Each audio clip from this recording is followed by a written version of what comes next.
Hello, everybody, and welcome to the Bright Founders Talk at Temi. Temi is an international software development company that designs, builds, and delivers software for sustainable businesses and promising startups. My name is Matthew, and I'm joined today by Mr. Ruben Rodrigues, who is the co-founder at a company called TechRivo. How are you today, Ruben? I'm fine, Matt. Thanks a lot for the invitation and for having me here. Glad to participate in your podcast. Fantastic, and thank you so much for being with us today. Ruben, before we get going, before we climb into the nitty-gritty, would you like to tell our viewers a little bit about who you are and what it is that you do? Maybe I would start by my story, at least professionally wise. I started to study business here in Portugal, in Coimbra. And at the time I was there, I met some people that even though we were studying business and economics, were already trying to build some things in the software space. I got somehow inspired by these people and also learned to program basics in Python and other languages. And then I rapidly got passionate about the democratization of engineering and in the software industry. The sense that everyone can access the knowledge online and be an engineer if he wants. Yeah, I think it was one of the first times in history that it happened. Before, to be a lawyer, to be a doctor, you always needed to have an institution certifying that you know what you are saying, and here in the software industry, it's just a matter of doing an interview, passing the technical tests. If you are technically capable, then you are at the level of your engineering peers, even if you don't have a graduation, and you might be all over the world to do this, right? Then I finished my business studies. I started also to read some things about artificial intelligence, anthropology, futurism, and I ended up managing some projects in data science and AI. And then I felt the need again to study more, and I've done a master in artificial intelligence. And it was at that time that I met Antonio and Patrick, today my partners. Also in AngelList. I don't know if you are some familiarized with this one. No, not at all. What is that? I think it's today we found, I think, the platform where basically if you have an idea, you need a co-founder, you are able to post co-founder job. Okay. It's the LinkedIn for entrepreneurs, right? Okay. At that time, Antonio had already some background in KYC and in RegTech, and he was invited to deliver a project in the same space, but in Luxembourg. And I had already some background in artificial intelligence, and he needed someone to also help with project management. And this was, even though he is Portuguese and he's also in Portugal, we end up meeting through AngelList. Nice. And then we also brought Patrick, and he's the third founder of TechRivo. We started by delivering this first project in the KYB space, and then we end up successfully delivering this system and incorporating a company to take leverage of all the knowledge we got on this first project, and try to help other companies in the RegTech, FinTech, InsurTech space. This was what triggered the creation of the partnership of the company, and it's still there today. Fantastic. And tell me, so I'm quite lucky to meet the right people at the right time, having a combined sort of interest and figuring out a path. When did you know this was what you were going to do? When did you say, okay, this thing between us is working, we've identified a space in the market, we can get in here? When did you know this this is what I'm going to put my energy into? Well, interesting curiosity about this partnership is that I'm in my 20s, Patrick is in his 30s, and the third found the CEO, Antonio, is in his 40s. Nice. It's it's a great mix of and this also answers somehow to your question when I noticed how complementary were our profiles along the work in this first project. Then we realized all that we could create something and take some leverage from this fact. While I'm the most energetic one, then Antonio is the most experienced one. Then Patrick is in the middle. And even business-wise, they come from an engineering background. I'm the most business-oriented. And then in the business orientation, Antonio is in the middle because he also worked both on the business side and technical side. And when we started to look at the practicality of this mix and how we realized it from the start, right? But then when we seen the advantages of it in practice, in the day-to-day of creating a business, we realized that, well, we should go forward. So you've realized, okay, we've got an opportunity here, we need to move forward. Can you tell us about securing a foothold in the market? How have you gone about acquiring your customers, maintaining your profile, and breaking into the market and being sustainable? Well, the projects and the companies that we end up helping naturally came because of the experience that we gathered in the first projects. We worked a lot with the Luxembourgish jurisdiction. Then the other the second, third, fourth companies that we end up helping, they somehow required some knowledge that we had on the first place, right? And then maintaining them is just a matter of delivering a good service. Absolutely. Otherwise, you'll be replaced somehow. And your company has grown. How? Tell us a little bit about the growth. Maybe some of the steps that you've taken, or maybe even some of the things that you've learned about yourself through the growth of your company that you think might be important for somebody who's starting out. At the time the company started to grow, we are around 20 people now. One key factor that we realized was a big thing to the hiring process was that we needed to hire good people. Not hiring bad people is not enough. You need to find good people. Okay, not being bad is not enough. And even even in a 100% remote environment, you need to always empower people to communicate. Is more difficult to communicate than in offices.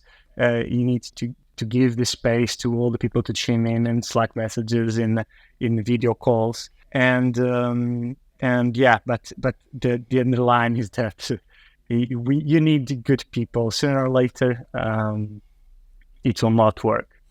And in the same scope, we have another one that is it's impossible to make good business with bad people. Even more in software development, it's difficult to keep people for a long period of time, and that's why we put a lot of effort in the culture we are creating and in the people that we are bringing to grow the company. And actually, we have seen some results of it already. A lot of the team members that are working with us at this moment come already from some years, and the retention rates are higher than the average for the industry, for sure. Why don't you tell us a little bit, without giving away any secrets, tell us a little bit about the future, what's coming. You know, you've recently been to an event in London, which we spoke about before the interview started. Can you tell us a little bit about what's going on, what sort of things you've heard that might be of interest, things that are developing in your industry? Another thing that we end up doing, and it's quite hot at the moment, and also confirmed in the event in London a few weeks ago, is just the ESG management, and more specifically sustainability reporting. We have also been involved in some project in this space, and we identified some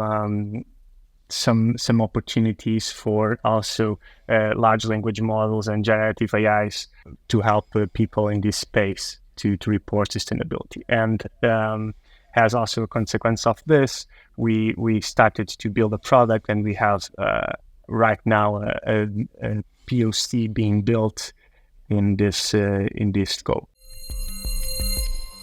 Give us a little bit more. You said you can give us a bit of background about it. Yeah.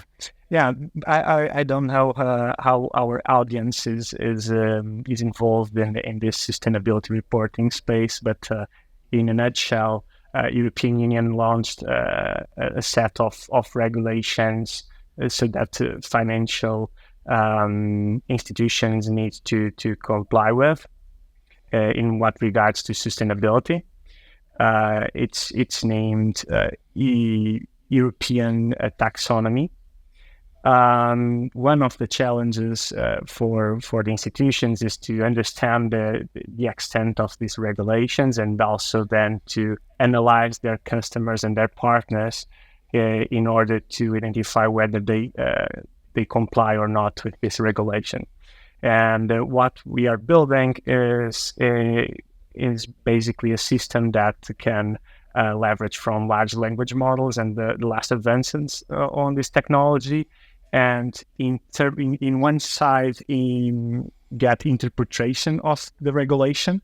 There's something where large language models are good if in something is an interpreting test, right? In the other side, consume the data from the clients, customers, institutions, and get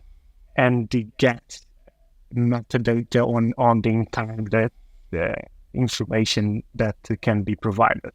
And in the end, a match engine that can prompt the data from the clients and issue reports that can say whether these customers, these clients are compliant or not with the European regulation.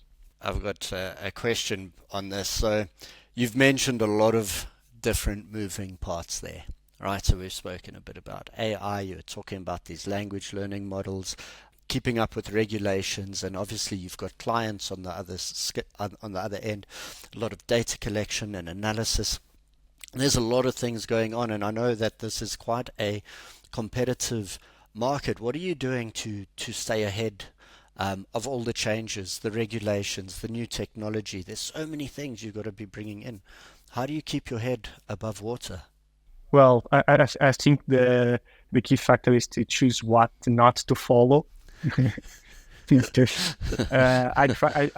try to see it from a higher level. I really like to read anthropology and understand how societies became like they are today, and I try to only follow the information and technology advances that I think that match what got us here as a society. I think this is probably too conceptual, but that's why. That's how I try to distinguish between what can be useful and what it's just noise. But yes, it's a difficult mission for all of us, and for all the information that is being pumped every day, right? Right. Another thing is to also test fast, learn how to test fast and fail fast. Test fast and fail fast. That sounds quite interesting. Can you tell me about that? Well, yeah, I think when things are evolving in the pace they are evolving today's the ones that are flexible enough to adjust to the environment will be the ones succeeding. And the only way to adjust, I think, is to test fast and fail fast, to find and learn mechanisms of testing ideas, testing technologies, testing people, and then fail as fast as you can. And if it didn't fail, then pursue it with everything. That's it, then up we go. I love it. I absolutely love it. Ruben, you mentioned one thing. It's the last thing I want to touch on before I let you go. I don't want to misquote you, but in the beginning, you said something about not being too optimistic about AI, or there's some sort of thing going on there. Can you tell me what's happening with AI at the moment? Like, what is it that you're worried about? There's a lot of, there's a lot of chatter, but I shared the vision that as a species we overestimate our importance. I'm not super nervous or pessimistic about the current state of the art. I think at this moment it's a tool and we are still in command. But I don't see how technically it wouldn't be possible to see some of the things that we have in movies where AGIs take control of it. That's it. So that's the reason I brought it up. I think the same way. That's it. I just wanted to hear it from somebody else. I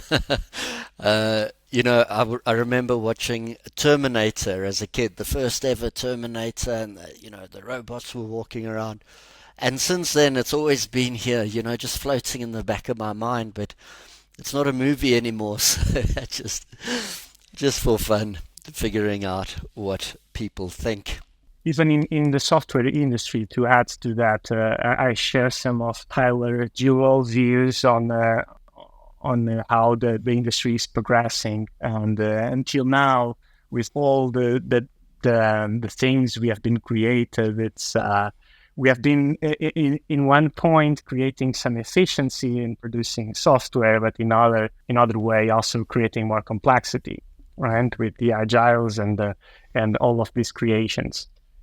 This happened also during the Industrial Revolution with the Jevons paradox.